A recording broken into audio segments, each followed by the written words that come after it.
Baik, Bapak Ibu tamu undangan yang kami hormati, kebersamaan kita malam hari ini memang begitu luar biasa. Tentu sinergi yang terjalin dalam rangkaian Government Public Relation Academy tentu tidak hanya menghadirkan seluruh stakeholders dari humas pemerintah, namun juga turut hadir bersama kita dari Dewan Pers. Untuk itu dalam kesempatan ini kita akan dengarkan bersama keynote speech oleh Ketua Dewan Pers yang kami hormati, Ibu Dr. Didi Rahayu MS. Kami persilahkan.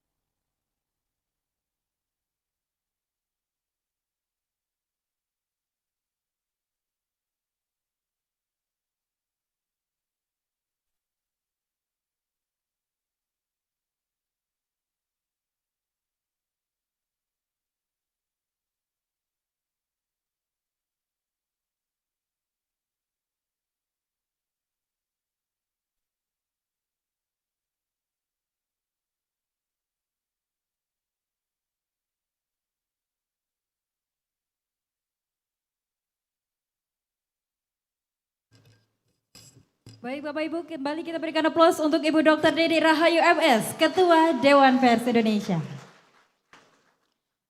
Baik, terima kasih. Bismillahirrahmanirrahim. Assalamualaikum warahmatullahi wabarakatuh. Selamat malam, salam sejahtera buat kita semua yang sama-sama kita hormati dan selalu kita doakan sehat walafiat.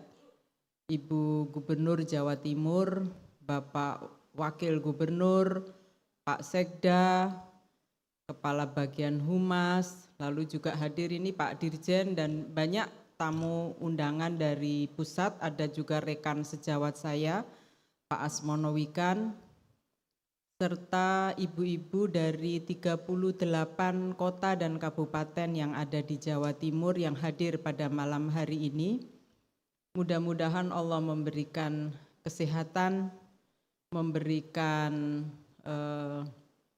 rasa senang dan bahagia berkumpul pada malam hari ini sampai kegiatan kita selesai besok ya, sampai 2 hari ke depan.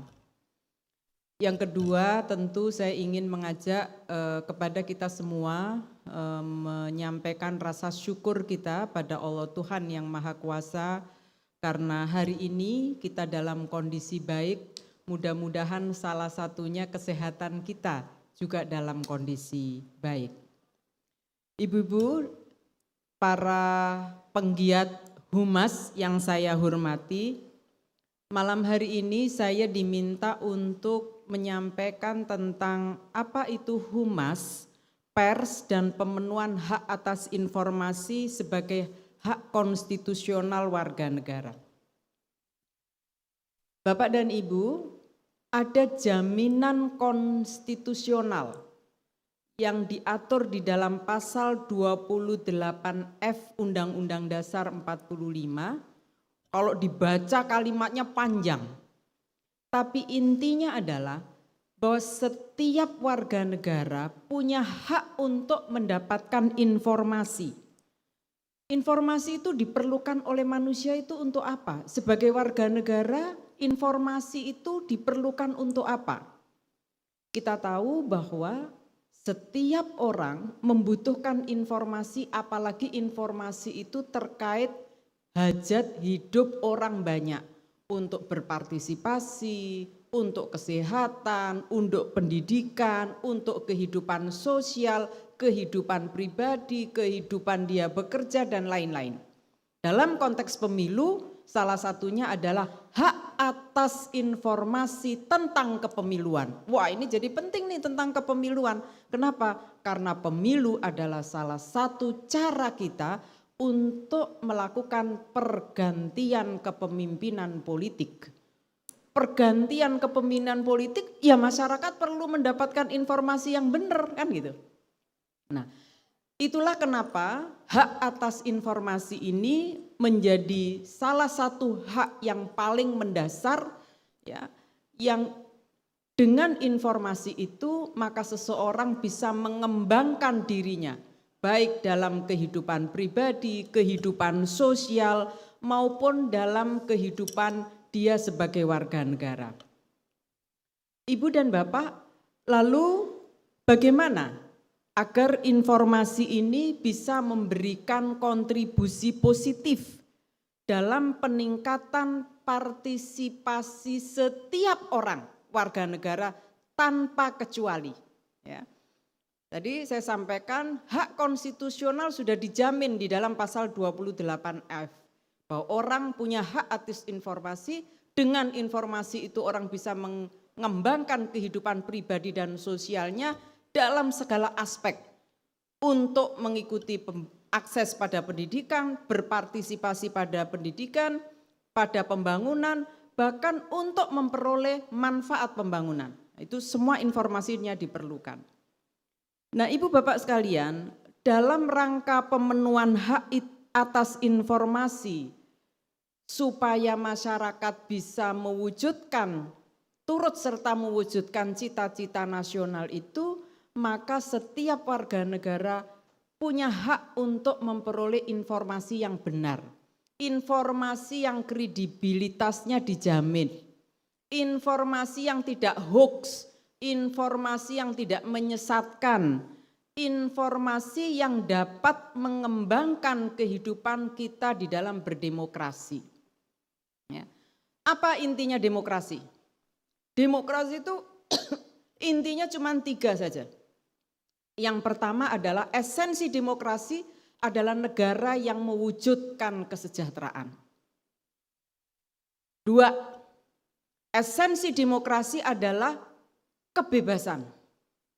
3, esensi demokrasi adalah keberagaman. Maka berita-berita, kalau ini konteks keberita ya, konteks kehumasan. Kalau ada soal berita yang tidak mendorong pada keberagaman, yang tidak mendorong pada kebebasan, yang tidak mendorong lahirnya kesejahteraan, maka itu berita yang hoax. Kenapa? Karena esensi demokrasi harus mewujudkan 3 itu. Kalau ada pejabat pemerintah yang ternyata bekerjanya justru tidak mewujudkan kesejahteraan, berarti dia menyimpang. Kalau ada pejabat publik yang ternyata justru membuat polarisasi dan kelompok-kelompok atas nama agama, ras, suku, dan golongan, maka dia menyimpang. Kalau ada pejabat publik justru melakukan penindasan, pembatasan, maka dia adalah menyalahgunakan. Kenapa? Karena kita sudah berkomitmen di dalam konstitusi, negara kita adalah negara yang demokratis, yang masyarakatnya dijamin untuk memperoleh informasi di dalam pembangunan ini. Nah, Ibu dan Bapak sekalian, kalau tadi informasi adalah hak konstitusional, bagaimana cara melakukan pemenuhan hak informasi itu? Yang pertama, informasi yang benar itu harus diberikan oleh pers yang profesional. Bu Nini, emang ada pers yang tidak profesional? Ada. Itu yang sering disebut pers apa, Bu? Bapak? Pers abal-abal. Dia bukan pers tapi seakan-akan bertindak seperti pers. Emang ada? Ada banyak. Kenapa? Karena pers itu adalah profesi yang sangat terbuka. Siapapun bisa menamakan dirinya orang pers. Saya keluar dari ruangan ini, saya bilang saya orang pers. Sah saja. Tetapi pertanyaannya, apakah itu pers yang profesional atau tidak? Karena apa? Di Undang-Undang 40 tahun 99, setiap warga negara dan negara boleh mendirikan pers. Sekarang kan banyak sekali, tiba-tiba bikin .com, .co, .id, seakan-akan bertindak sebagai pers. Itulah kenapa kemudian Dewan Pers membuat pagar. Hei, kamu boleh saja mengatasnamakan pers, tapi pers yang profesional harus memenuhi persyaratan-persyaratan. 1, harus perusahaan pers. Dua, wartawannya harus profesional. Apa wartawan yang profesional? Satu, dia punya pengetahuan. Dua, punya pemahaman. Tiga, punya kompetensi terhadap kode etik jurnalistik. Makanya kalau ada informasi yang maladministrasi, misinformasi, disinformasi, pasti bukan dilahirkan oleh wartawan yang profesional. Pasti dilahirkan bukan oleh perusahaan pers. Jadi syaratnya informasi itu diperoleh dari pers yang profesional. Ya, pers yang profesional lahir dari perusahaan yang profesional dan jurnalis yang profesional. Yang kedua, bagaimana dengan humas? Sama. Humas juga punya kewajiban memberikan informasi yang kredibel, yang faktual, bukan opini, bukan subjektif, harus terkonfirmasi, harus berdasarkan pada data. Ya. Bagaimana dengan media sosial? Apakah media sosial itu pers? Bukan. Kecuali berita-berita yang oleh perusahaan persnya didistribusikan melalui medsos, baru itu pers. Tapi kalau orang ngetik, nggak ada faktanya, nggak ada kadang-kadang informasi apapun ditaruh di situ, bahkan kadang-kadang bisa menyebabkan orang memperoleh informasi yang salah, itu bukan pers. Ya, jadi siapa yang bisa menyalurkan informasi yang benar? Satu, pers yang profesional. Dua adalah humas. Tepuk tangan dulu untuk humas. Ya, loh Bun, ini medsos juga ada yang benar kok. Pasti ada, tapi harus jelas rujukannya. Ya, tadi yang saya bilang, misalnya kompas.com membuat berita tentang penyelenggaraan penghargaan pada malam hari ini. Lalu selain ditayangkan secara cetak atau online, didistribusikan di medsos. Enggak apa-apa. Beritanya sama persis tapi diiklankan melalui media sosial, disebarkan melalui media sosial. Dia tetap berita, tetap karya pers. Yang bertanggung jawab tetap penanggung jawab pers. Itu contoh satu. Yang kedua, yang mendistribusikan wartawannya, bukan perusahaan persnya ya. Wartawannya mendistribusikan ke media sosial, dia tetap pers. Yang bertanggung jawab tetap penanggung jawab pers. Kenapa? Karena yang mendistribusikan adalah wartawan yang diminta oleh perusahaan pers. Jadi dua tuh, yang mendistribusikan di medsos, satu perusahaan persnya, dua wartawannya yang diminta oleh perusahaan. Nah yang ketiga ini yang bukan, dia wartawan tapi membuat sendiri, tidak melalui perusahaan pers. Contohnya apa? Pak Karni Ilyas. Pak Karni Ilyas itu wartawan, tapi membuat acara Lawyers Club itu tidak perusahaan pers, pakai YouTube. Bukan perusahaan pers. Tidak dilindungi oleh Undang-Undang 40 tahun 99 tentang pers. Atau misalnya siapa? Deddy Kobuzer, bukan wartawan dan bukan perusahaan pers. Maka dia media sosial yang tidak dilindungi oleh Undang-Undang 40. Maka ada 4 kategori ini, ya, Bapak Ibu sekalian. Jadi kalau ditanya, apakah informasi melalui medsos itu termasuk informasi yang profesional? Iya, kalau didistribusikan oleh berita yang dibuat oleh perusahaan pers atau disampaikan oleh wartawan yang diminta oleh perusahaan persnya.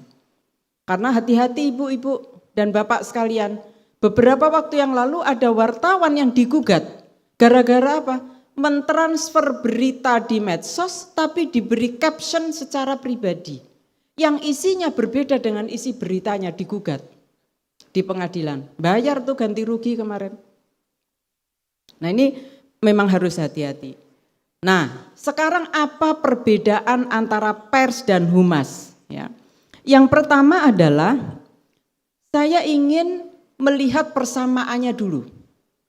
Persamaan antara pers dan humas adalah sama-sama memerlukan kemampuan dan keterampilan menyampaikan informasi, baik itu secara tertulis, secara audiovisual maupun secara lisan, ya. Karena kayak radio itu kan sekarang multimedia, ya.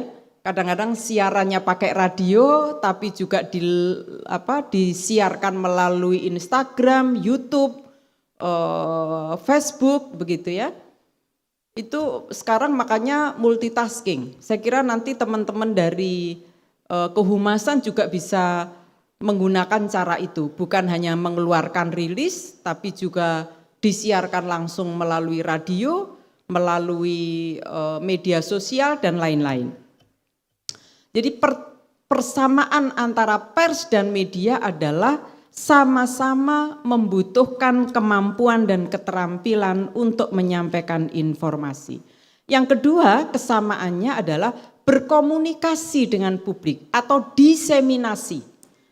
Apa bedanya diseminasi dengan sosialisasi? Sosialisasi itu satu arah, tapi fungsi pers dan fungsi kehumasan itu harusnya dua arah. Bukan hanya dari dalam keluar, tapi juga menyerap dari luar ke dalam. Ada proses dialog. Itulah Bapak dan Ibu sekalian, fungsi pers selain memberikan informasi, memberikan edukasi, memberikan hiburan, memberikan kontrol sosial, adalah membuka ruang dialogis di ruang pemberitaan. Jadi tidak satu arah, mengajak masyarakat untuk berpartisipasi dalam dialog yang disiarkan melalui pers.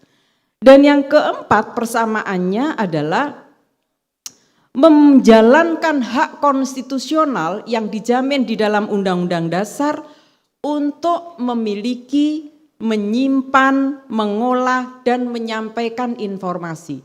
Jadi sama tuh, antara pers dan humas bukan hanya mencari informasi, tapi boleh mengolah, boleh menyimpan, dan boleh menyampaikan kepada publik. Lalu apa perbedaan antara pers dengan humas?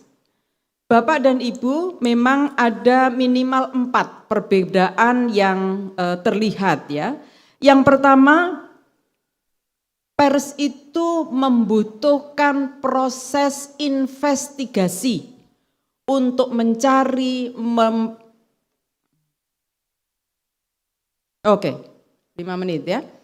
Membutuhkan upaya investigasi, mencari informasi dan mengolah, ya, dan menyampaikan informasi tersebut.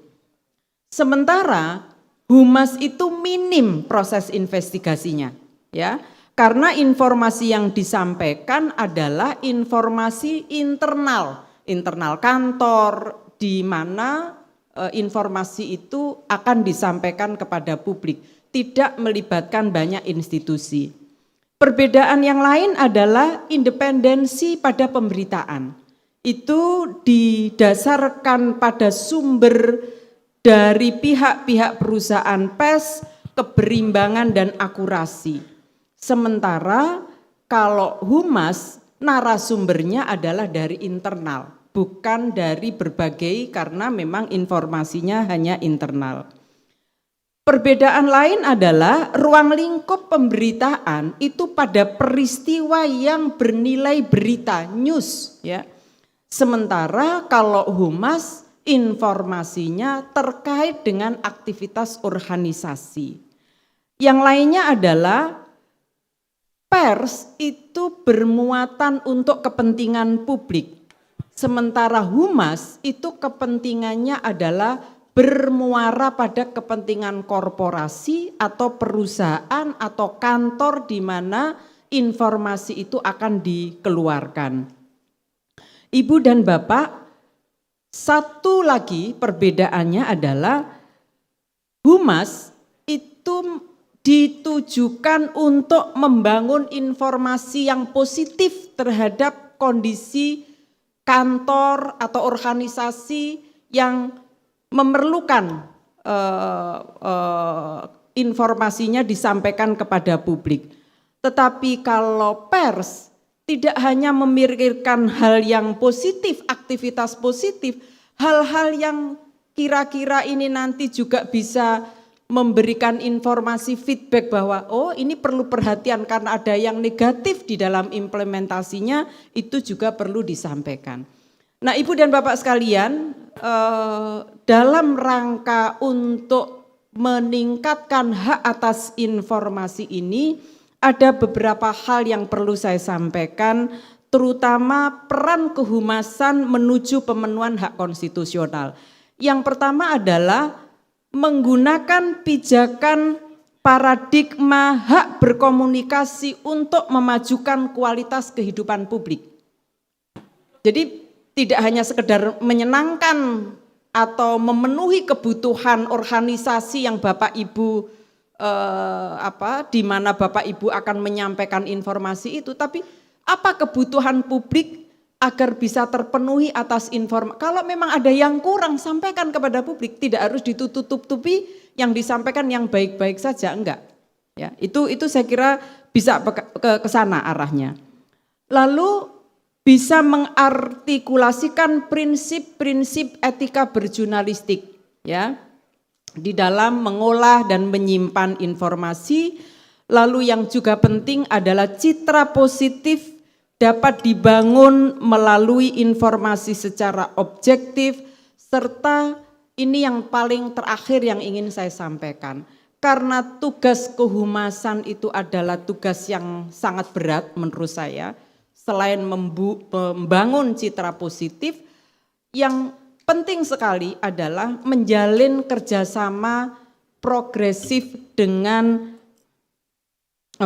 menjalin kerjasama dengan para awak media, supaya ketika menyampaikan informasi bukan hanya didasarkan apa yang dimiliki dari internal, tetapi juga bisa menyerap kebutuhan-kebutuhan informasi yang perlu diantisipasi dari luar. Saya kira kerja kolaboratif ini sudah dipraktekkan oleh Bapak dan Ibu sekalian di dalam rangka menjalankan fungsi kehumasan. Terima kasih, mohon maaf saya sudah dikasih warning, waktunya habis, Ibu Gubernur sudah sampai di tempat. Mohon maaf kalau ada yang kurang, atas nama Dewan Pers saya mengucapkan selamat berdiskusi, mudah-mudahan sukses teman-teman dari kehumasan di dalam menjalankan tugasnya, terutama di masa kepemiluan ini pasti banyak tantangan-tantangan yang dihadapi.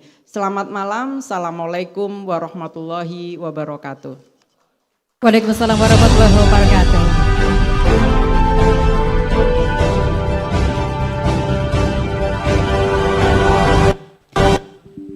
Kembali kita berikan aplaus Bapak Ibu untuk Ibu Dr. Dede Rahayu MS selaku Ketua Dewan Pers yang sudah memberikan berbagai insight positif untuk seluruh tamu undangan pada malam hari ini, sehingga berbagai wawasan baru tentunya pandangan yang sudah disampaikan dapat kita terima. Baik Bapak Ibu, sesaat lagi Gubernur Jawa Timur akan tiba dan hadir di tengah-tengah kita. Untuk itu bagi seluruh tamu undangan yang mungkin masih berada di luar ballroom, kami persilahkan untuk dapat segera bergabung dan menempati tempat yang telah tersedia. Terima kasih.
يا نبي سلام عليك يا رسول سلام عليك يا حبيب سلام عليك صلوات الله عليك Kami aturkan selamat datang kepada Gubernur Jawa Timur, Ibu Dr. Honoris Causa Hovifa Indar Parawansa.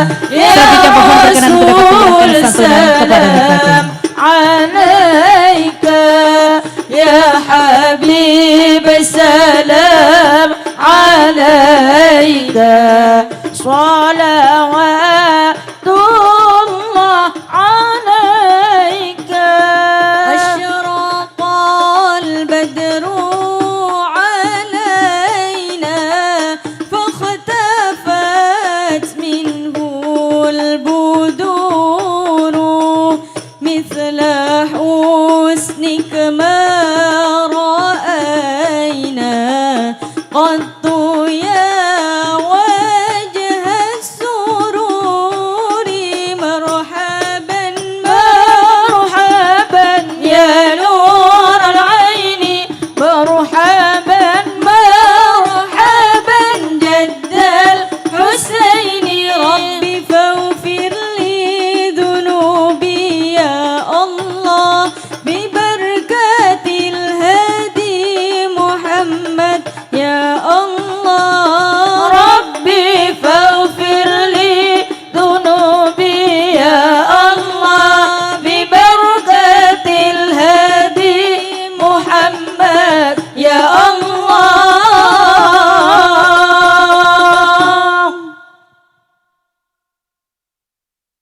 Menyanyikan lagu kebangsaan Indonesia Raya.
Hadirin disilakan duduk kembali.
Assalamualaikum warahmatullahi wabarakatuh.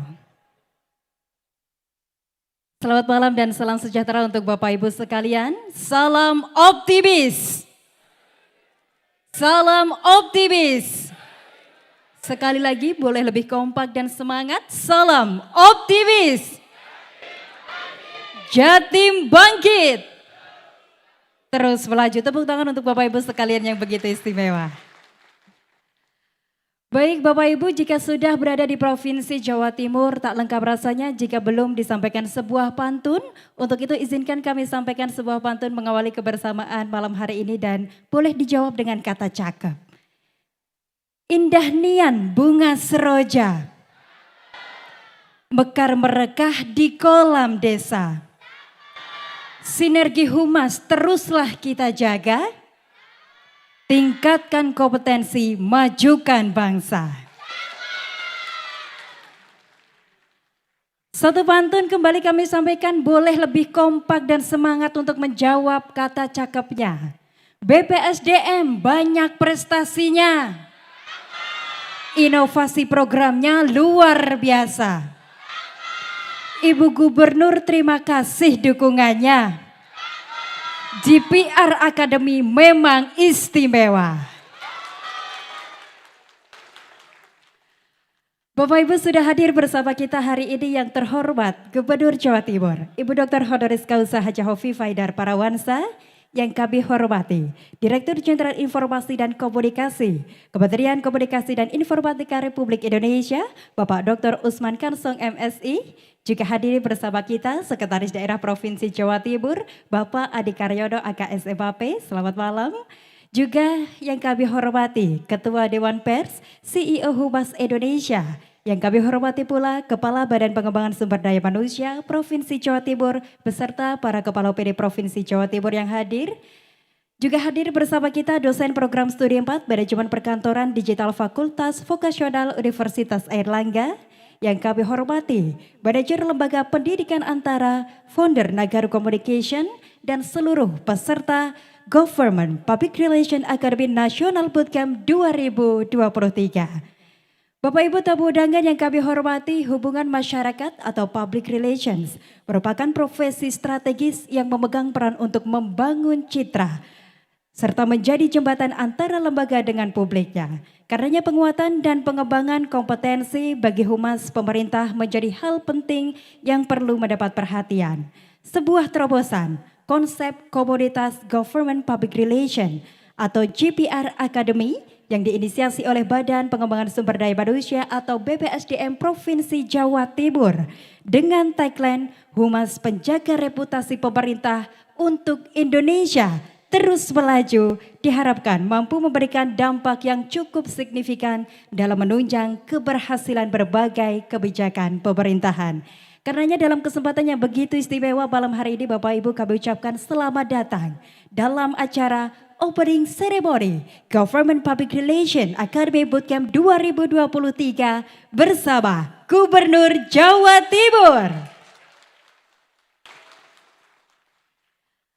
Baik Bapak Ibu tamu undangan sekalian, tentu sebagai persembahan pembuka kita akan menyaksikan penampilan dari para generasi muda dengan semangat gegap gempita yang terus menyala untuk menghidupkan seni yang berkemajuan.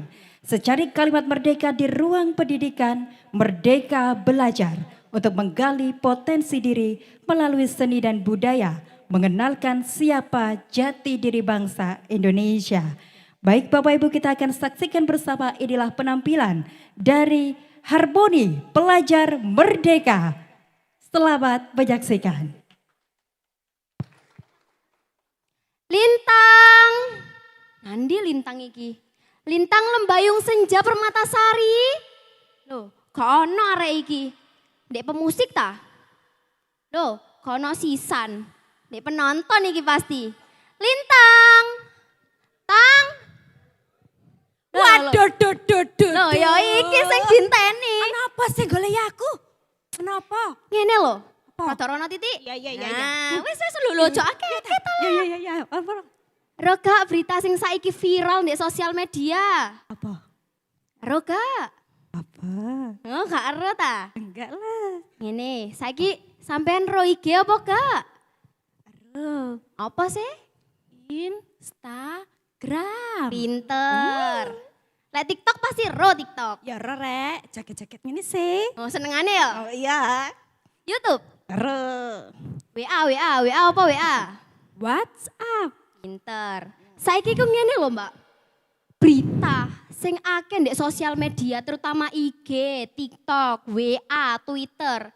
Iku lagi rame-ramene iku berita tentang pembulian. Bully membuli sesama siswa. Ro gak? Karo. Apa sing mbok Mbak? Ya ku jaket ae, Mbak. Oh, senengane. Koncoku iki lho wingi nangis kemejer. Mulai sekolah dhek iku dibully koncoe. Iso. Yo iso. Sakno kan. Sakno. Terus Apa maneh wingi aku ndelok berita ndek IG lek gak salah. Lapo. Yo ono kaya dhewe ngene lho sik nggawe klambi seragam. Lapo. Mulai sekolah dhek iku kapene bunuh diri ndek rel kereta api. Ya Allah. Mek gara-gara pembulian. Ya Allah. Terus. Ya apa. Wingi iku sampai aku ndek kantin iku sampai kesandung. Ngonik lah. Terus. Ya apa? Sale luwe aku. Apa ndredeg ya? Iya. Aku yang ndredeg. Mangan sik ta. Bukannya mau dhewe semangen ah. Sik luwe pon. Mana ya? Saya balik. Sekolahku iki wedo pon koyo gak kalau sekolahmu iku pon. Dong ngapi-ngapi nang sekolah, wong ya sekolah kabeh ku wis padha ae. Wedo pon. Sekolahku iki SMKN 12 Surabaya. Apa sing gak rai beda?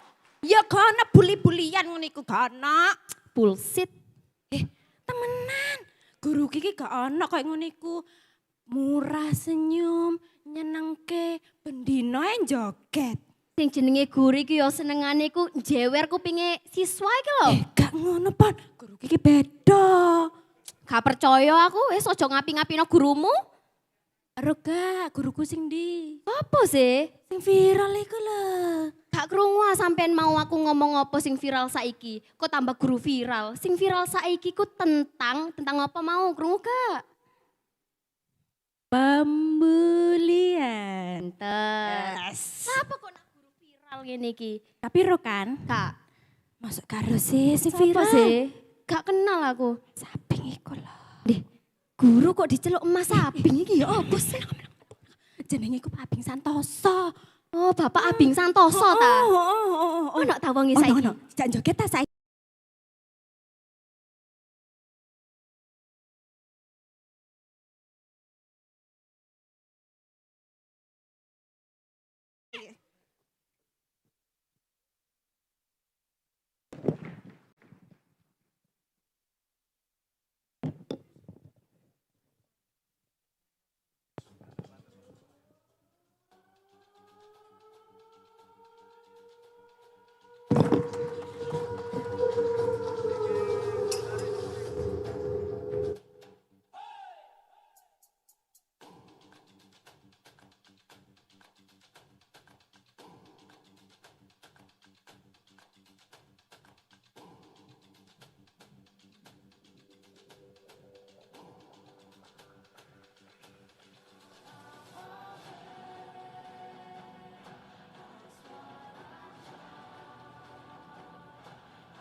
Begitu luar biasa persembahan tari kreasi harmoni pelajar merdeka dari SMK 12 Surabaya, tentu binaan dari Dinas Pendidikan Provinsi Jawa Timur. Baik Bapak Ibu, segala kerja keras serta ikhtiar kita bersama, marilah senantiasa kita iringi dengan doa. Dan dalam kesempatan ini doa akan dipimpin oleh Bapak Ahpalus Solihin SHMM, kami persilahkan.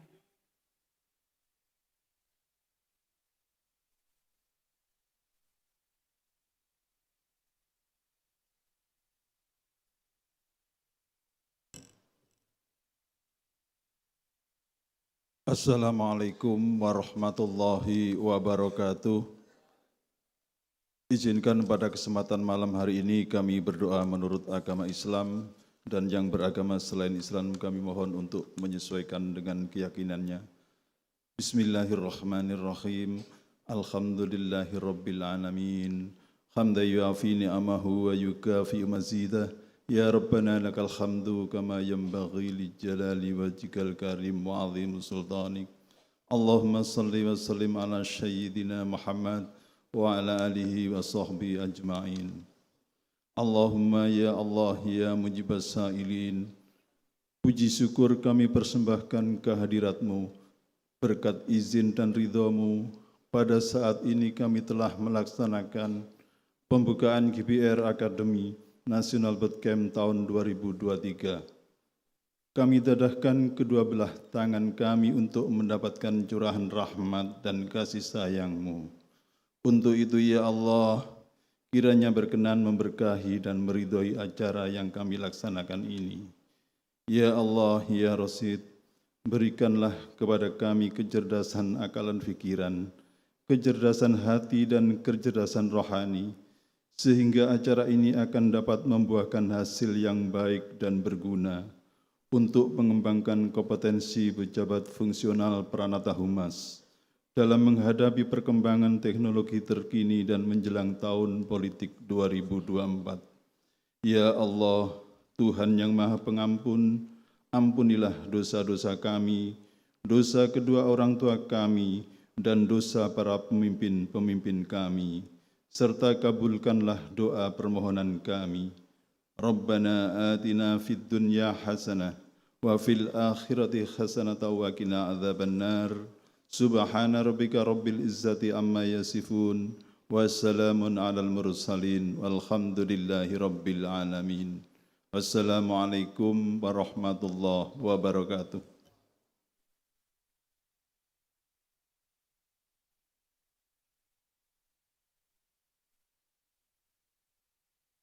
Baik Bapak Ibu tamu undangan yang kami hormati, selanjutnya kita dengarkan bersama laporan Kepala Badan Pengembangan Sumber Daya Manusia Provinsi Jawa Timur yang kami hormati Bapak Dr. Rapliato SPMP, kami persilahkan.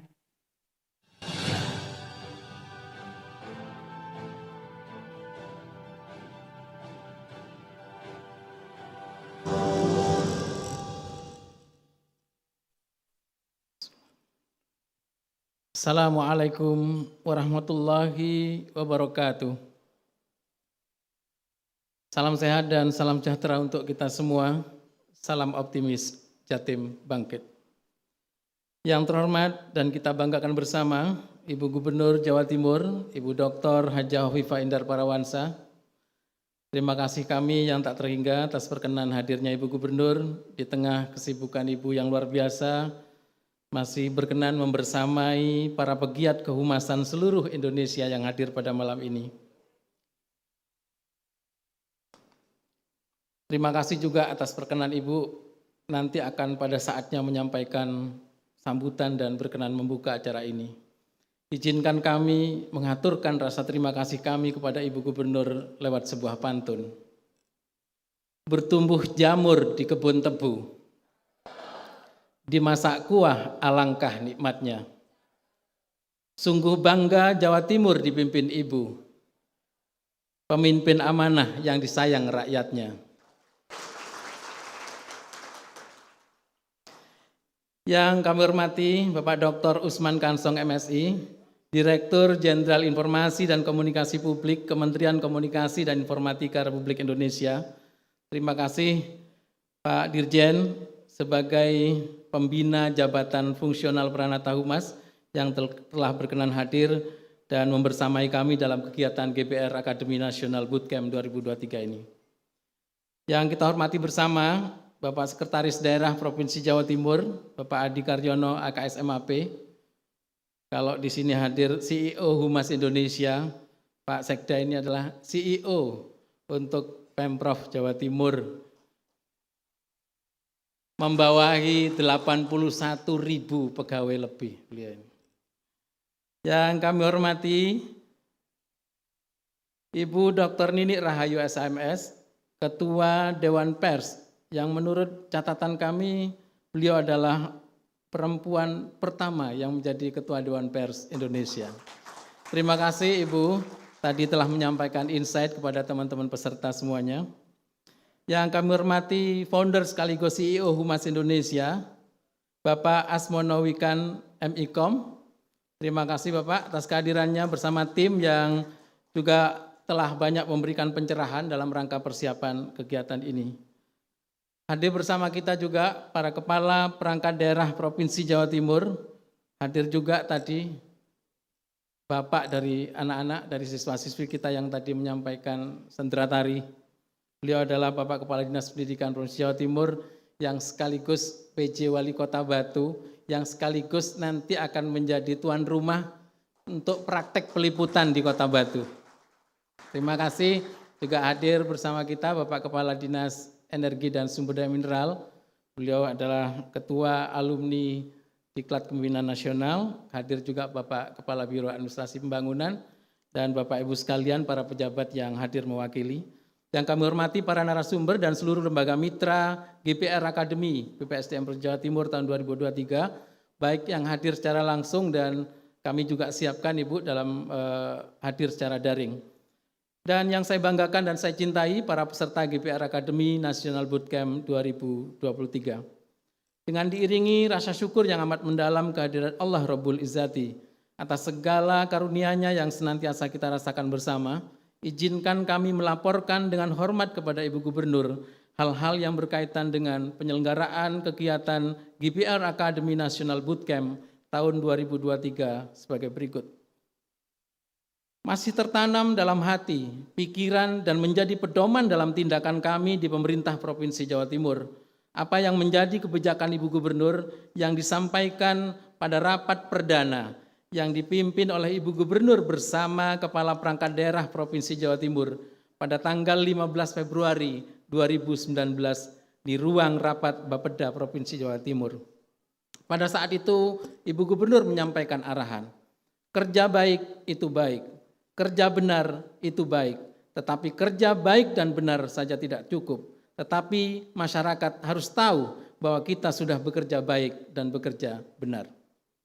Oleh sebab itu, sensitivitas kehumasan dan kerja-kerja publikasi di semua perangkat daerah harus berjalan secara efektif dan responsif.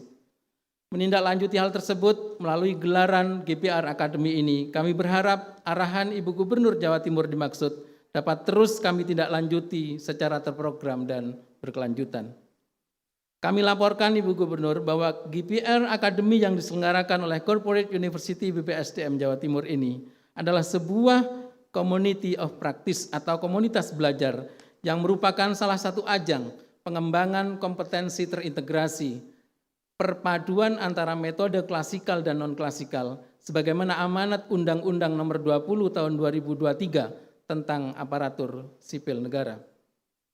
Secara historis, GPR Akademi dibentuk pada tanggal 15 Juni 2023 dan diresmikan pada tanggal 22 Juni 2023 bersamaan dengan kehadiran Bapak Kepala Lembaga Administrasi Negara di BPSDM Jawa Timur bersama para pimpinan lembaga kolaborator, dalam hal ini dari Ikatan Pranata Humas Indonesia, Humas Indonesia House of GPR, Lembaga Pendidikan Antara, dan Lembaga Sertifikasi Profesi Public Relation Indonesia.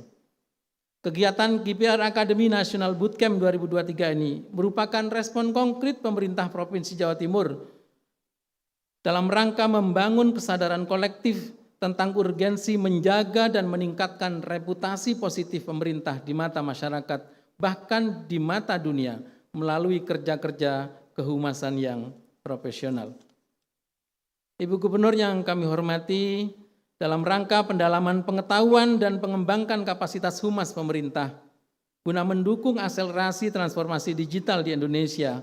Maka GPR Academy National Bootcamp tahun 2023 ini mengambil tema Humas Penjaga Reputasi Pemerintah untuk Indonesia terus melaju.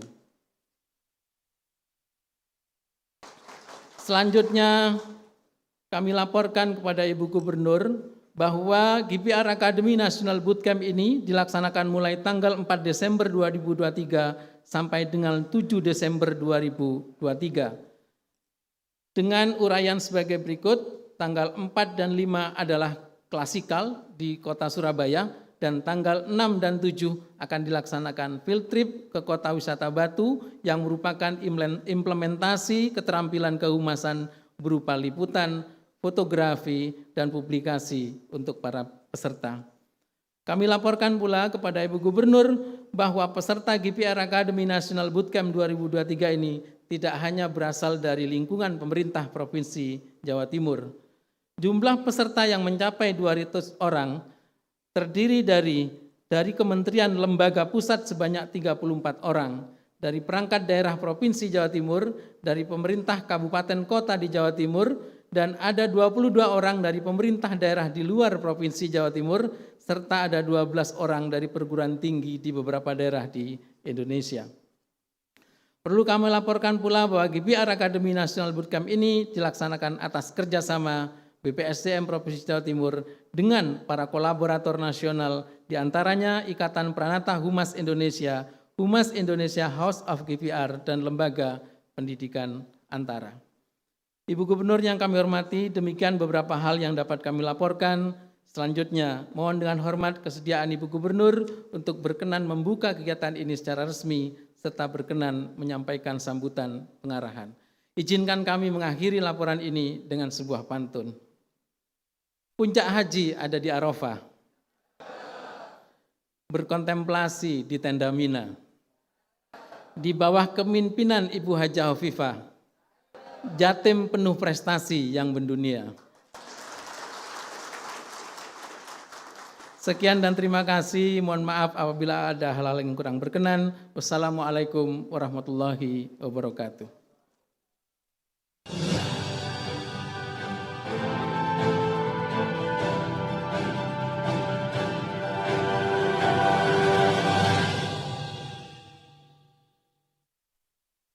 Baik Bapak Ibu hadirin yang berbahagia, tentu berbagai insight baru terkait dunia public relation atau kehumasan yang terus mengalami perkembangan juga akan kita dengarkan melalui keynote speech yang akan disampaikan oleh CEO Humas Indonesia Outlook yang kami hormati Bapak Asmarawikan MIKOM. Kami persilakan.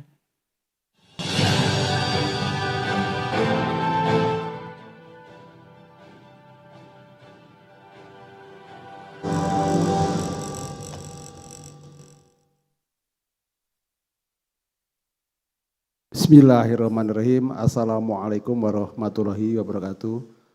Salam sejahtera untuk kita semua. Salam, Om Swastiastu, Namo Buddhaya, dan salam kebajikan.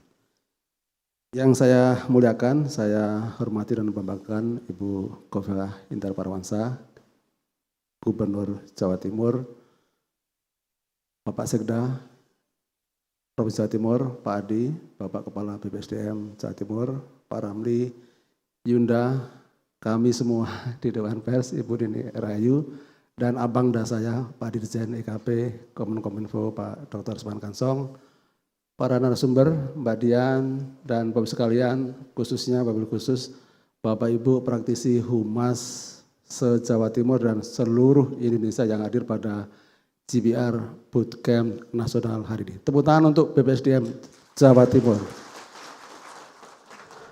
Ibu Gubernur dan Bapak sekalian, ini adalah inisiatif yang luar biasa menurut kami. Oh sebelumnya saya mohon maaf, saya tidak bisa berpantun Bu Gubernur. Saya hanya bisa berpidato Bu, mohon izin Bu.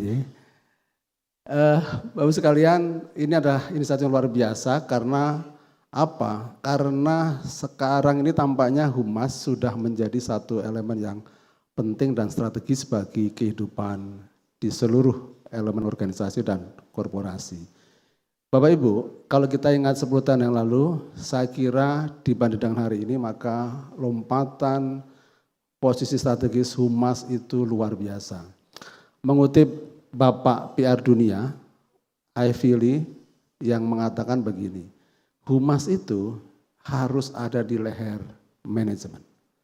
Dan saya yakin di Jawa Timur ini, Bu Khofifah sudah menempatkan Humas Pemprov Jatim tidak hanya di leher barangkali, tapi di tangan kiri kanan Bu Gubernur. Begitu ya Bu Gubernur ya? Tepuk tangan sekali lagi untuk Gubernur Jawa Timur. Karena tanpa Humas ini ada di posisi yang strategis, Bapak Ibu, maka jangankan Anda membuat sebuah program, berpikir pun akan sulit. Karena hal yang penting sekarang adalah kadang-kadang Humasnya sudah paham apa yang mau dilakukan, tetapi pemimpinnya tidak tahu. Tidak banyak di Republik ini 10 tahun yang lalu, atau bahkan 20 tahun yang lalu, gubernur, bupati, wali kota, bahkan menteri yang paham apa makna sebuah komunikasi. Saya selalu mengatakan komunikasi itu berbeda dengan berbicara.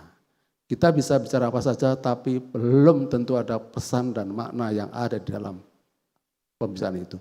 Tetapi berkomunikasi itu direncanakan. Humas itu merencanakan apakah organisasinya, produknya, servisnya, korporasinya benar-benar ingin dikomunikasikan kepada target audience. Tanpa direncanakan, maka Anda tidak akan mendapatkan dampak. Dampak inilah yang penting hari ini. Ketika kita berbicara, belum tentu kita bicara dampak. Tiba-tiba dampaknya melebar. Nah, tapi begitu berkomunikasi, kita pikirkan, kita rancang, kita hitung, dampaknya kemudian akan menjadi sebuah keuntungan bagi kita. Apa itu? Tadi Pak Ramli sudah mengatakan reputasi. Jadi reputasi Jawa Timur itu direncanakan Bapak sekalian. Pasti direncanakan dengan arahan Bu Gubernur. Nah, kami di Humas Indonesia ingin mengajak Bapak sekalian. Pertama begini, mari pastikan Anda dan pemimpin Anda itu satu frekuensi. Bahwa menjadikan Humas sebagai elemen strategic management. Kalau mengutip begitu banyak teori, maka kita harus mengatakan bahwa Humas sudah saja menjadi manajemen, sebuah fungsi manajemen. Tanpa fungsi manajemen, kita tidak bisa memanage pesan-pesan komunikasi kita kepada publik. Akhirnya apa? Tadi seperti dikatakan di awal tadi Pak Ramli bahwa ketika Bu Khofifah menjadi gubernur pertama kali, beliau mengundang seluruh kepala OPD untuk mengatakan bahwa baik itu program itu hal yang baik harus dikomunikasikan. Tanpa dikomunikasikan kita tidak tahu, publik tidak tahu apa yang sudah dilakukan oleh sebuah korporasi atau organisasi. Nah, Ivy Lee sekali lagi mengatakan bahwa Humas harus ada di leher manajemen, pertama. Tapi yang kedua yang lebih penting adalah Humas harus diajak untuk merembuk setiap rencana kerja organisasi. Karena Humas itu akan melapis aspek komunikasinya. Anda punya, Bapak sekarang punya program yang bagus-bagus, kebijakan yang hebat-hebat. Tanpa dilapis oleh strategi komunikasi yang tepat, maka akan sia-sia. Untuk setidaknya mengatakan bahwa tidak akan maksimal. Katakan pada pemimpin Anda Bapak sekalian yang ada di ruangan ini ketika kembali ke kantor Anda masing-masing, pulang dari Surabaya, pertama dapat arahan dari Bu Gubernur, yang kedua kita belajar bersama bahwa Humas adalah fungsi strategis manajemen. Setuju?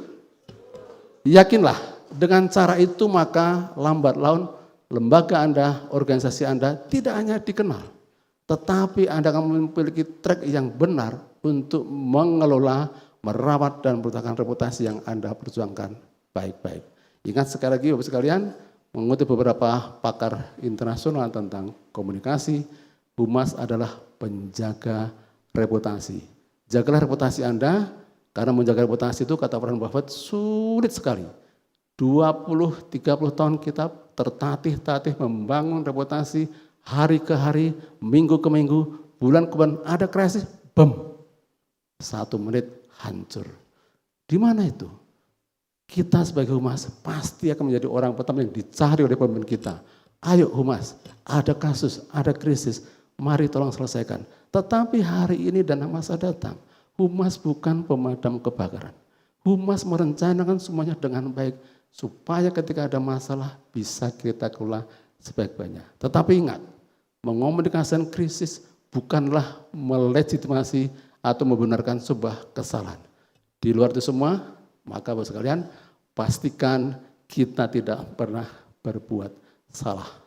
Betapa mahalnya kesalahan, humas akan tersungkur, tertatih-tatih kalau urusannya hanya sekedar memperbaiki kesalahan organisasi kita masing-masing. Untuk itu pesan kami adalah jagalah pemimpin kita, jagalah organisasi kita dengan kerja-kerja humas yang sangat rapi demi reputasi yang gemilang. Terima kasih, hidup humas di Indonesia, selamat mengikuti GPR Bootcamp Akademi Nasional. Terima kasih sekali untuk pemerintah Jawa Timur yang telah mengundang kami. Mudah-mudahan sukses. Bila kita bertanya, wassalamualaikum warahmatullahi wabarakatuh.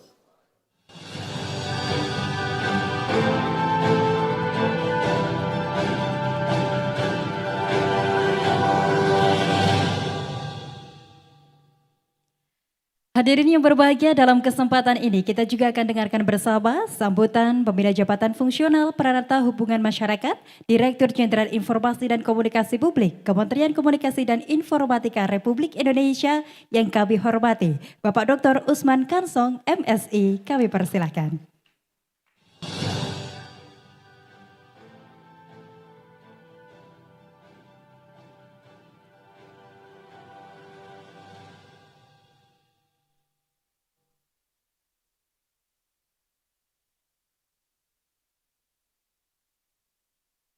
Izin pantun juga Ibu Gubernur. Kota pahlawan, kota Surabaya. Kulinernya enak, selalu juara. Terima kasih Ibu Gubernur atas undangannya. Senang dapat bertemu dengan Ibu Bapak semua.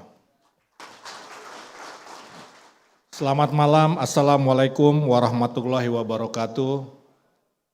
Om Swastiastu, Namo Buddhaya, salam kebajikan, shalom, salam sehat, salam sejahtera buat kita sekalian. Yang sama-sama kita hormati Ibu Gubernur Provinsi Jawa Timur, Ibu Dr. Honoris Causa Khofifah Indar Parawansa, serta jajaran Pak Sekda, Pak Adi Karyono, Pak Kepala BPSDM, Pak Ramlianto, yang saya hormati Ketua Dewan Pers Ibu Nini Rahayu, CEO Humas Indonesia Mas Asmono Wikan, Ibu Bapak hadirin yang berbahagia.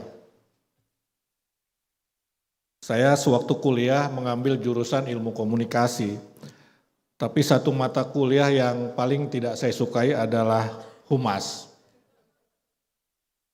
Jadi kualat sekarang saya jadi pembina humas Indonesia. Jadi waktu itu kami sampai menyebut humas itu seperti memercik air ke muka sendiri disapu dengan press release. Jadi pemadam kebakaran itu tadi dalam istilah Mas Asmono. Jadi kalau ada berita buruk itu kan memercik air ke muka sendiri, artinya kita membuat kesalahan sendiri, lalu kita bersihkan dengan press release. Apalagi pada saat saya kuliah, tiba-tiba orang yang tidak sekolah humas ataupun ilmu komunikasi bisa menjadi humas karena dia artis, karena dia pesohor. Itu juga yang membuat teman-teman, untuk apa kita belajar humas capek-capek, toh yang jadi humas adalah para pesohor juga begitu. Tapi tentu perkembangannya berbeda sekarang. Berbeda karena kita semua di pemerintahan maupun swasta memperlakukan humas secara lebih baik lagi. Di Polri misalnya posisi humas bintang 2, ya posisi kepala Kadif Humas, ya Kadif Humas. Begitu juga di TNI, di kementerian dan lembaga memang rata-rata masih eselon 2, kepala biro.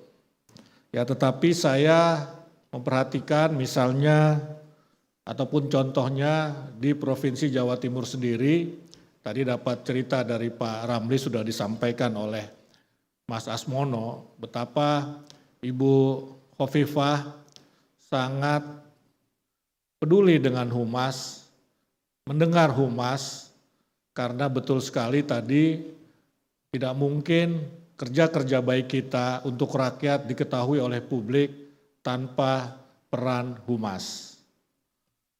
Oleh karena itu saya kira kita perlu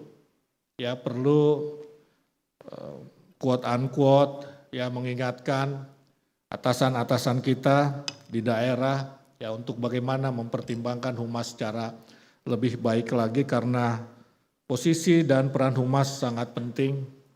Salah satunya adalah menjaga reputasi. Kalau di negara kita, saya sering sekali menyebut bahwa peran humas adalah membentuk nation branding. Jadi membentuk jenama negara kita.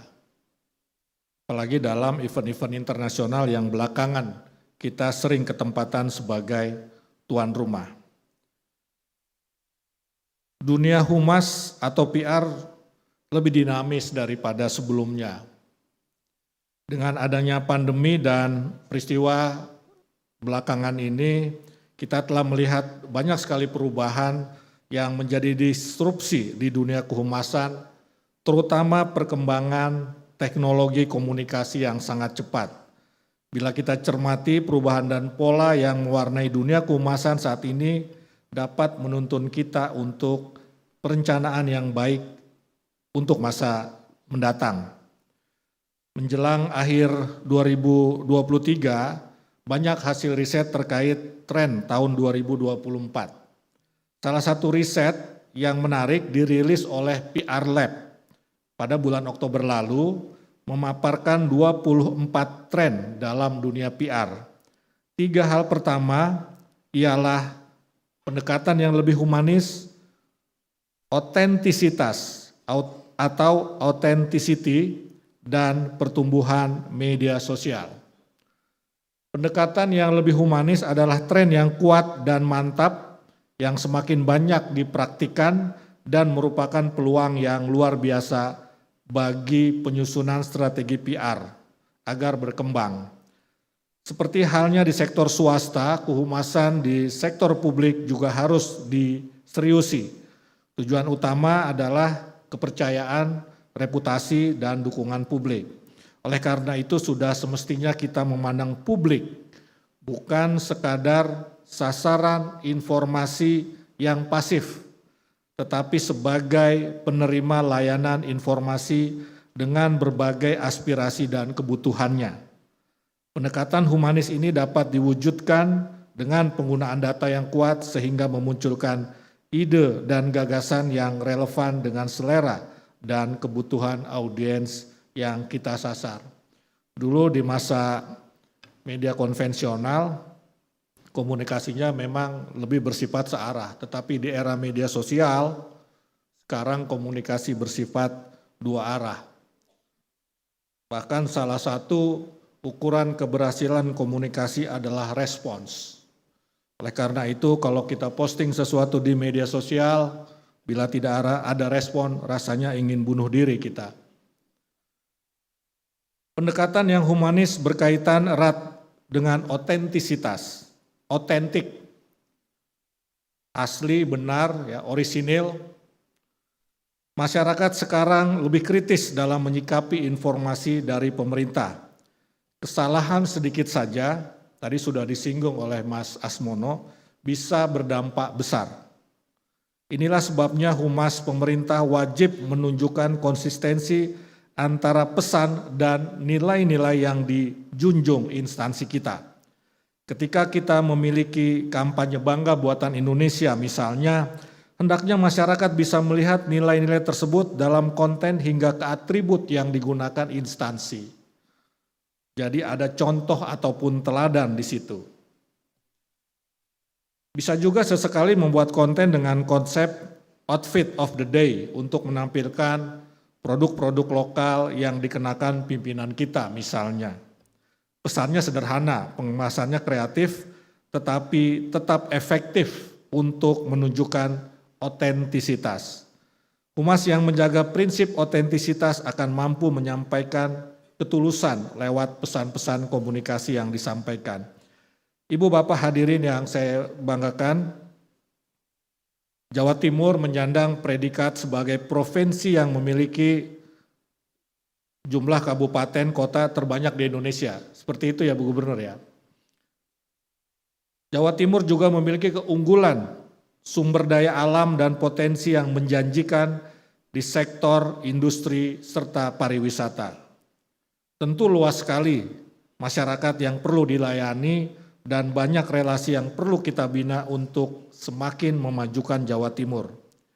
Dalam beberapa kesempatan saya menjadi juri dalam ajang lomba kehumasan di lingkup Jawa Timur. Dalam kesempatan tersebut, saya melihat program kehumasan pemerintah di provinsi ini tidak sedikit, bahkan banyak yang berinovasi. Saya mengapresiasi kinerja teman-teman humas sekalian yang berdedikasi dalam pengelolaan komunikasi publik yang kian canggih. Begitupun dengan adanya kesempatan untuk pengembangan kompetensi seperti sekarang ini, GPR Academy National Bootcamp 2023. Terselenggaranya acara ini menunjukkan dukungan pimpinan dan upaya serius terhadap pengelolaan komunikasi publik yang dapat kita rasakan semakin penting dalam membangun negara ini. Saya ingin mengutip suatu adagium Latin, in omnia paratus, atau dalam bahasa Inggris, ready for anything. Dunia ini tidak semakin mudah, dunia ini semakin sulit. Kitalah yang harus menjadikan kita lebih pintar, lebih adaptif, lebih canggih, lebih hebat untuk mengimbangi perkembangan dunia. Semoga GPR Academy National Bootcamp 2023 berjalan dengan lancar dan menyenangkan, serta membuahkan hasil konkret bagi komunikasi publik kita. Akhir kata, ada keripik rasa duren.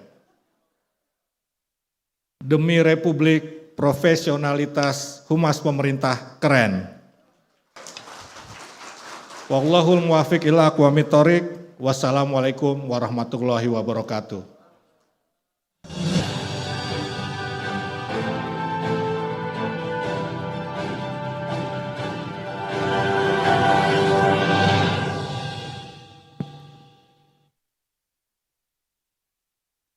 Baik Bapak Ibu tamu undangan yang kami hormati, sebelum kita ikuti bersama sambutan Gubernur Jawa Timur, kita akan saksikan penyerahan penghargaan oleh CEO Humas Indonesia kepada Gubernur Jawa Timur sebagai Kepala Daerah Peduli Humas Indonesia, dan tentu ini merupakan sebuah apresiasi untuk pemerintah Provinsi Jawa Timur atas perhatian serta dukungan yang diberikan kepada instansi humas. Untuk itu mohon berkenan secara bersama-sama dapat hadir di atas panggung Gubernur Jawa Timur dan juga CEO Humas Indonesia.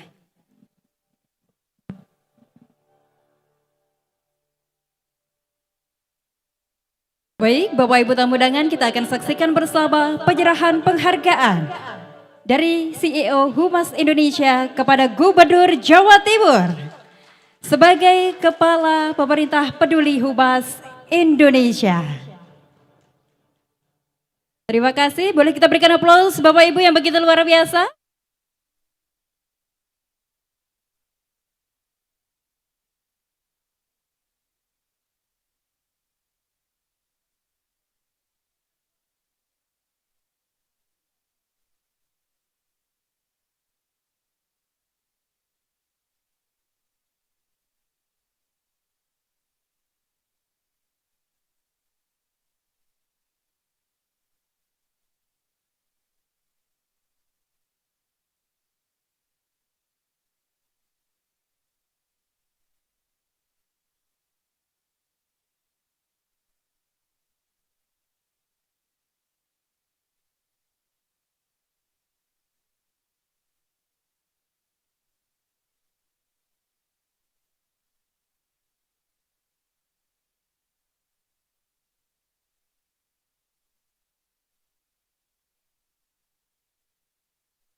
Sesungguhnya humas tidak sekedar menjaga reputasi, tetapi bahwa bisa menjadikan referensi bagi daerah-daerah lain.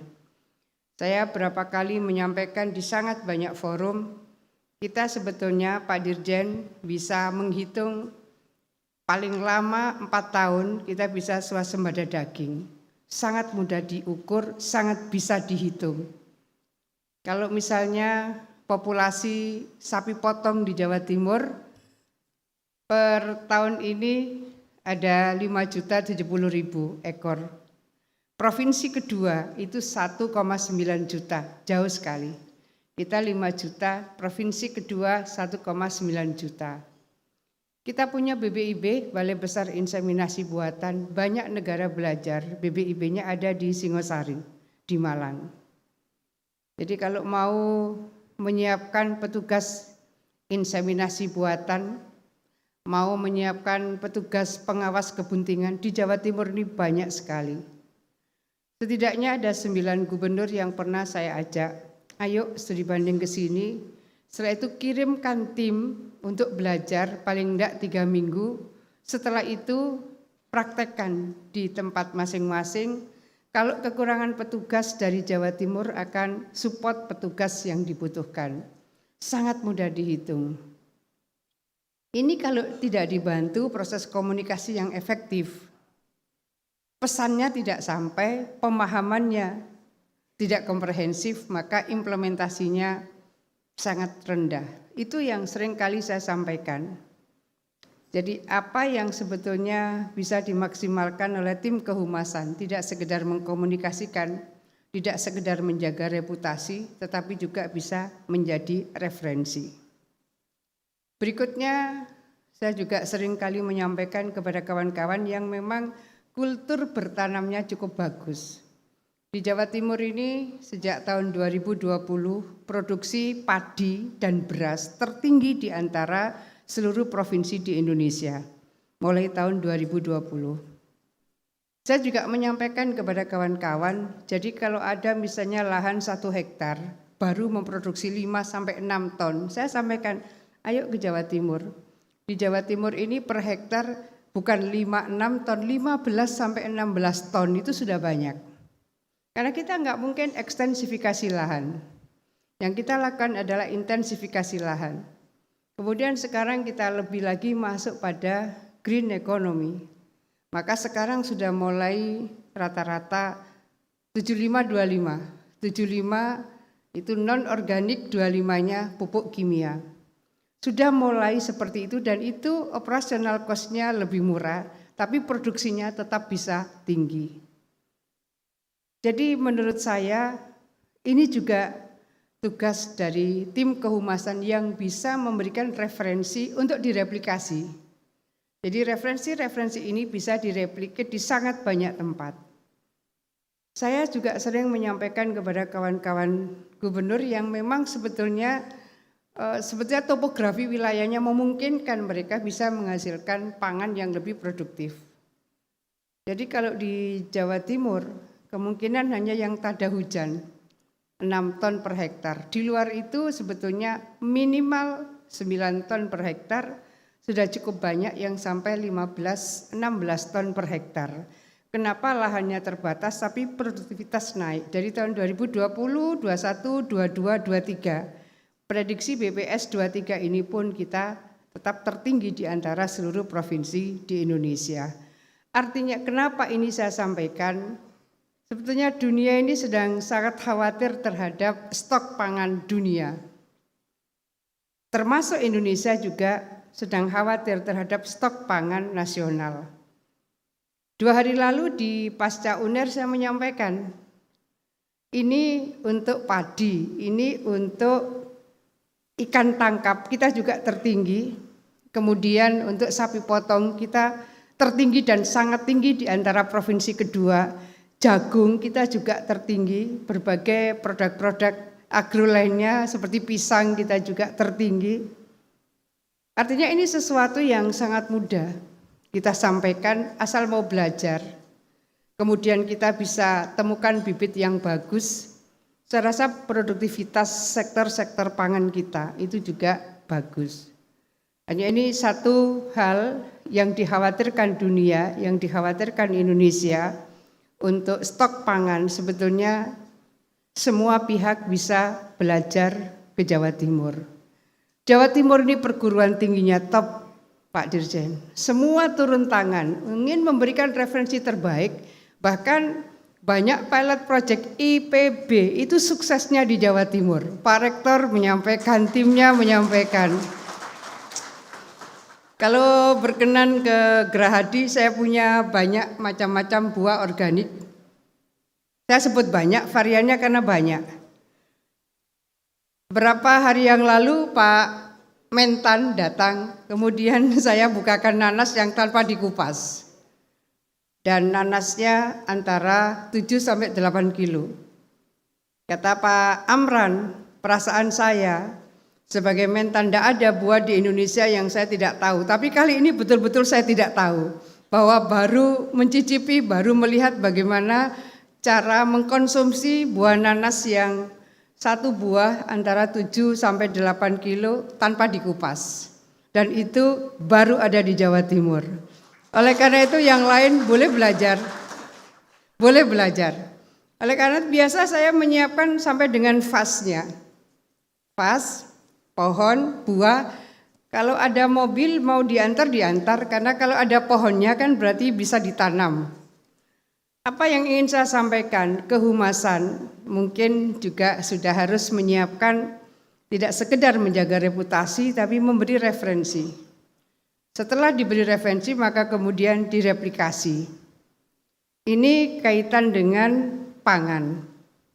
Bagaimana kemudian kaitan dengan 4 pilar menuju 2045? Pilar pertama itu adalah SDM dan teknologi. Saya ingin menyampaikan kepada Bapak sekalian, bagaimana sebetulnya Pemprov Jawa Timur menyiapkan anggaran cukup atau sangat besar untuk pendidikan. Cukup atau sangat besar untuk pendidikan. Suatu saat ada pertemuan dekan Fakultas Kedokteran 94 FK se-Indonesia kumpul di Malang. Kemudian mereka berdiskusi dan mereka sama-sama menyampaikan kendala mereka soal anggaran. Yang dari Jawa Timur bilang kami tidak pernah menghadapi persoalan anggaran. Karena seluruh PPDS, semua anggaran pendidikan PPDS dari provinsi manapun, semua ditanggung oleh Pemprov Jawa Timur. Hanya Jawa Timur yang mendedikasikan APBD-nya untuk para calon-calon dokter spesialis asal sekolah di Jawa Timur ditanggung oleh Pemprov Jawa Timur. Kemudian saya diundang untuk menyampaikan best practice ini. Saya menyampaikan sesungguhnya ini butuhnya adalah kepada para gubernur. Kalau kepada para dekan ini nyambung lagi ke gubernur untuk melakukan telaah asesmen anggaran itu tidak mudah. Diskusi saya dengan DPRD adalah apa yang kita dedikasikan, apa yang kita kontribusikan, apa yang kita berikan kepada negeri ini. Karena para dokter spesialis ini dari seluruh provinsi di Indonesia. Tapi untuk mengambil PPDS di Jawa Timur, baik itu di Erlangga maupun di Undas Brawijaya, semua disupport oleh Pemprov Jawa Timur. Mereka tanya bagaimana mengiris APBD. Saya yang menyampaikan Allah mencukupkan, itu bahasa saya. Allah mencukupkan, toh cukup. Untuk anggaran pendidikan sangat besar. Karena sangat besar maka saya sangat detail. Sangat detail. Maka dari mulai tahun 2020 saya dilantik 2019, 2020, 21, 22, 23. 4 tahun berturut-turut maka lulusan SMA, SMK Jawa Timur yang diterima di perguruan tinggi negeri dengan dan tanpa tes reguler maupun KIP perguruan tinggi 4 jalur 4 tahun berturut-turut tertinggi diterima di perguruan tinggi negeri dibanding provinsi yang lain. Banyak yang kemudian sudah dibanding ke sini Yang kemudian bertanya, anggarannya dari mana? Saya bilang, Allah mencukupkan. Allah mencukupkan. Yakinlah bahwa Allah mencukupkan. Banyak sekali hal-hal yang kemudian menjadi referensi bagi provinsi yang lain, termasuk di dalamnya adalah dari pendapatan Bapenda yang naiknya juga cukup signifikan. Saya mohon maaf kalau saya cerita beberapa hal seperti ini. Kembali bahwa tugas kehumasan tidak sekedar menjaga prestasi, tetapi juga harus menjadi referensi yang bisa direplikasi. Studi-studi banding menjadi sangat penting, tidak usah jauh-jauh, mana yang sudah mencapai sukses, mana yang sudah mencapai sukses, dan seterusnya, dan seterusnya. Dari pangan, renewable energy. Jadi salah satu dari yang menjadi kebutuhan dunia renewable energy, ada kepala BPSDM. Dan Dewan Energi Nasional belum 1 bulan, itu sudah 1 bulan ya Pak Holis ya.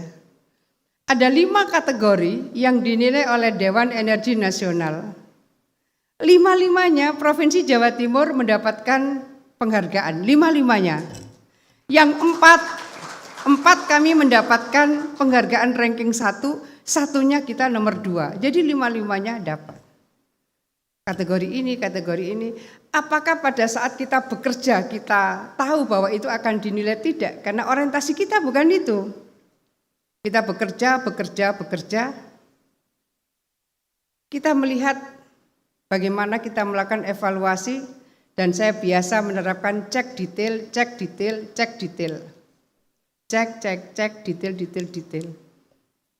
Kalau ini saya sampaikan kembali bahwa ada reputasi ya, karena terapresiasi, ada reputasi. Tapi bahwa lebih penting lagi bisa dijadikan referensi untuk direplikasi.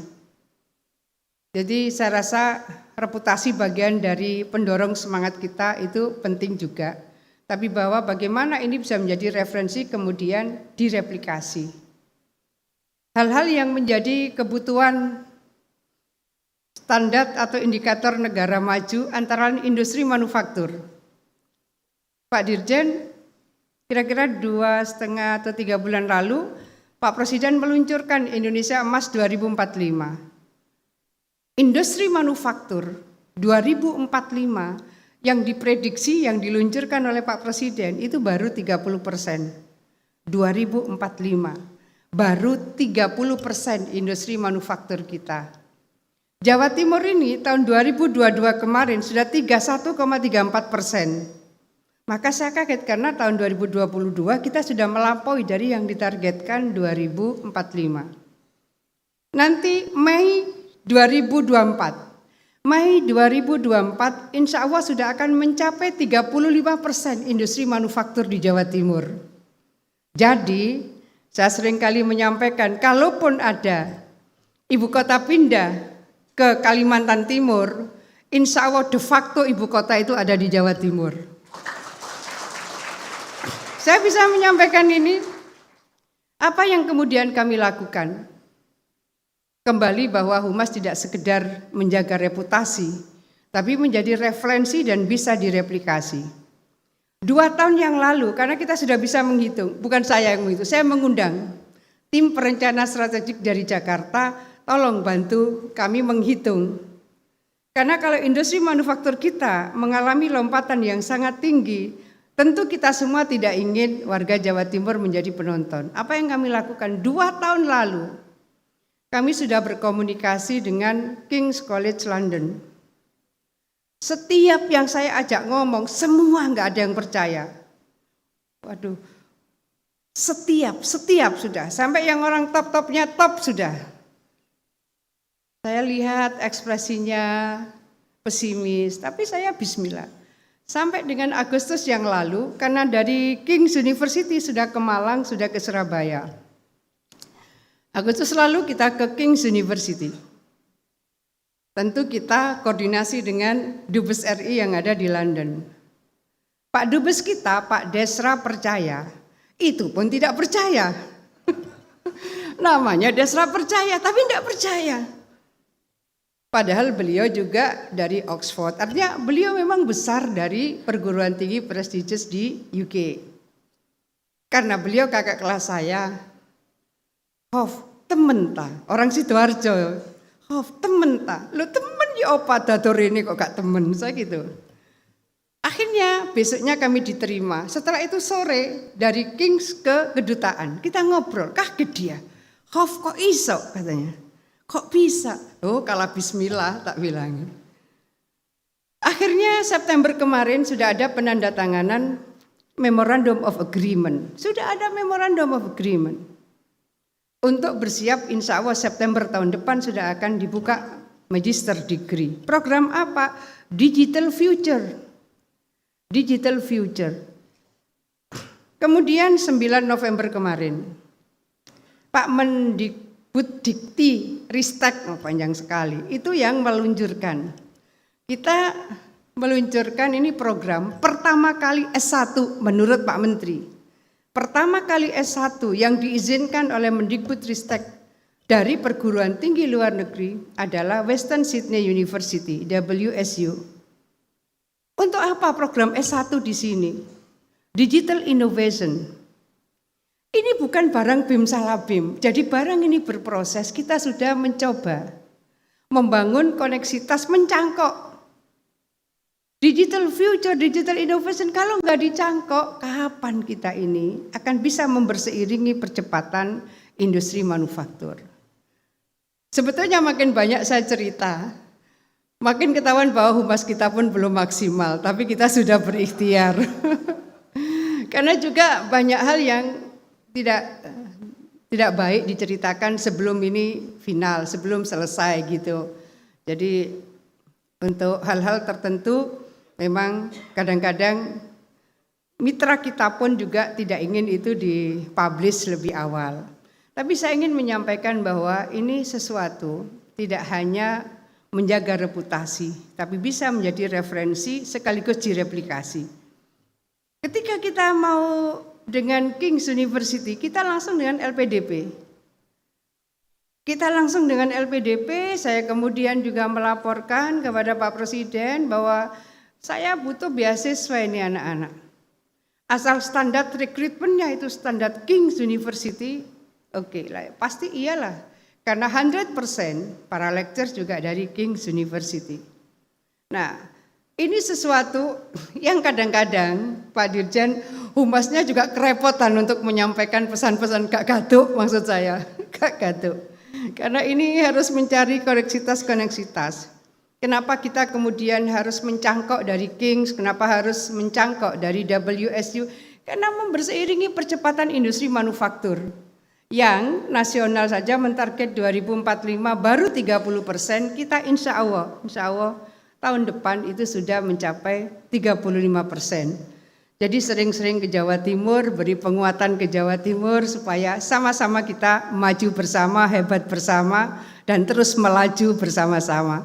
Terima kasih semua kedatangannya, agak panjang yang saya sampaikan, tapi bahwa harapan kami apa yang terbangun dalam pertemuan ini akan ada pikiran-pikiran strategis, semangat-semangat yang luar biasa, terus terbangun oleh kita semua sebagai sebuah bangsa. Pasti pertemuan pikiran kita harapkan menjadi pertemuan program. Ketemu pikiran kita, ketemu program kita. Insya Allah akan maju dan melaju bersama-sama. Terima kasih semuanya. Mohon maaf. Assalamualaikum warahmatullahi wabarakatuh. Mohon berkenan Gubernur Jawa Timur tetap tinggal di tempat. Selanjutnya turut mengundang Dirjen IKP Kominfo Republik Indonesia, Sekretaris Daerah Provinsi Jawa Timur, Ketua Dewan Pers, CEO Humas Indonesia dan juga Kepala BPSDM Provinsi Jawa Timur untuk bersama-sama mendampingi pembukaan Government Public Relation Academy Bootcamp dengan penekanan tombol sirine.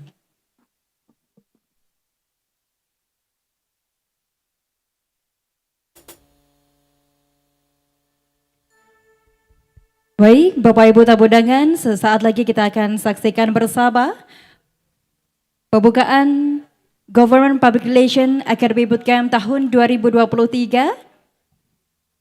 Mohon izin Bapak Ibu, Pembukaan Government Public Relation Akademi Bootcamp 2023 kami pandu dalam hitungan 3, 2, 1. Kita berikan aplaus Bapak Ibu yang begitu luar biasa. Telah kita saksikan bersama pembukaan Government Public Relation Academy Bootcamp 2023.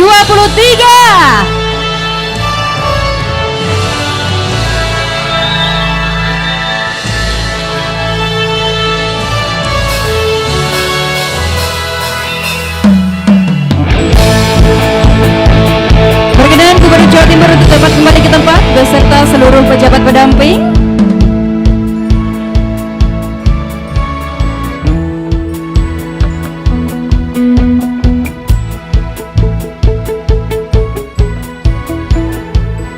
Tentu Bapak Ibu untuk mengabadikan momen yang begitu luar biasa kebersamaan kita pada malam hari ini, kami persilakan untuk seluruh rekan-rekan fotografer dan media yang hadir dapat mengambil gambar dari atas panggung.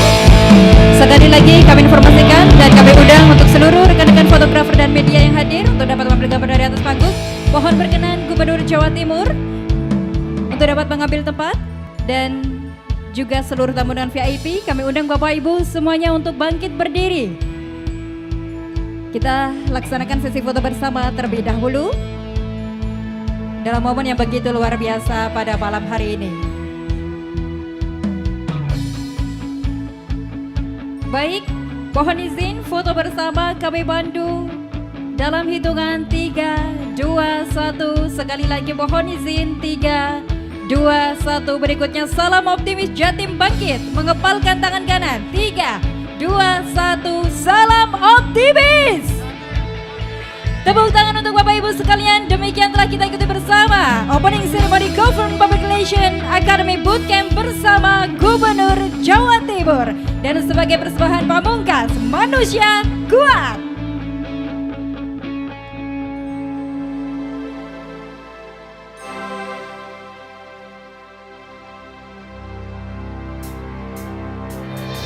Kau bisa patahkan kakiku, tapi tidak mimpi-mimpiku.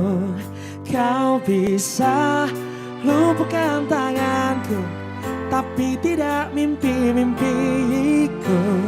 Kau bisa merebut senyumku, tapi sungguh tak akan lama.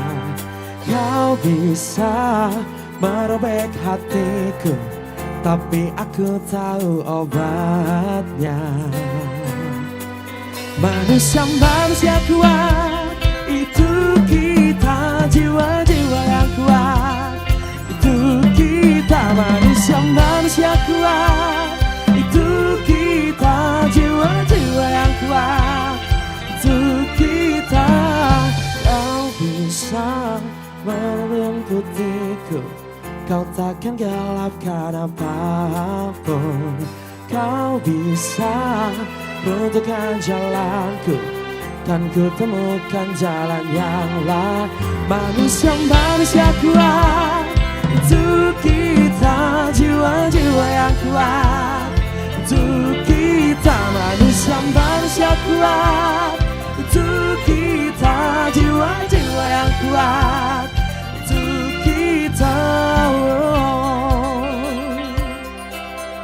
Bila bukan kehendaknya,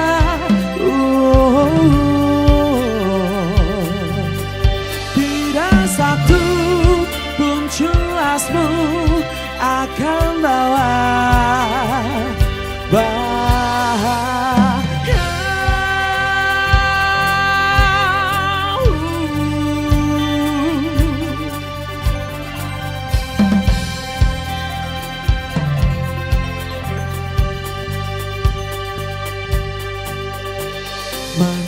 manusia kuat, kita jiwa-jiwa yang kuat.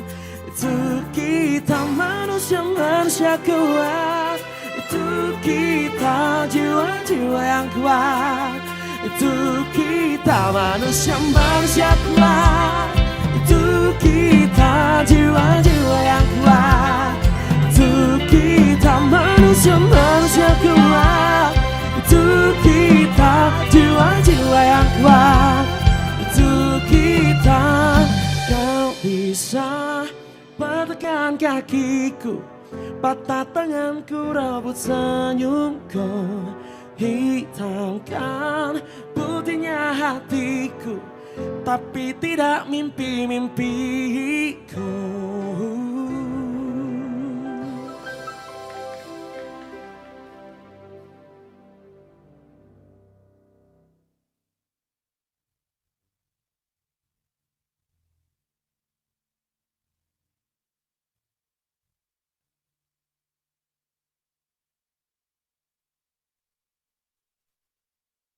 Baik, kembali kita berikan aplaus untuk manusia kuat. Satu tebang lagu pamungkas untuk menemani kebersamaan kita malam hari ini. Bapak Ibu, tentunya demikian serangkaian acara opening ceremony Government Public Relation Academy Bootcamp 2023. Terima kasih banyak kehadiran Ibu Gubernur, Bapak Dirjen dan juga Pak Sekda serta seluruh tamu undangan. Tentu dengan tagline Humas Penjaga Reputasi Pemerintah untuk Indonesia terus melaju. Kita doakan sukses bersama. Terima kasih. Wassalamualaikum warahmatullahi wabarakatuh.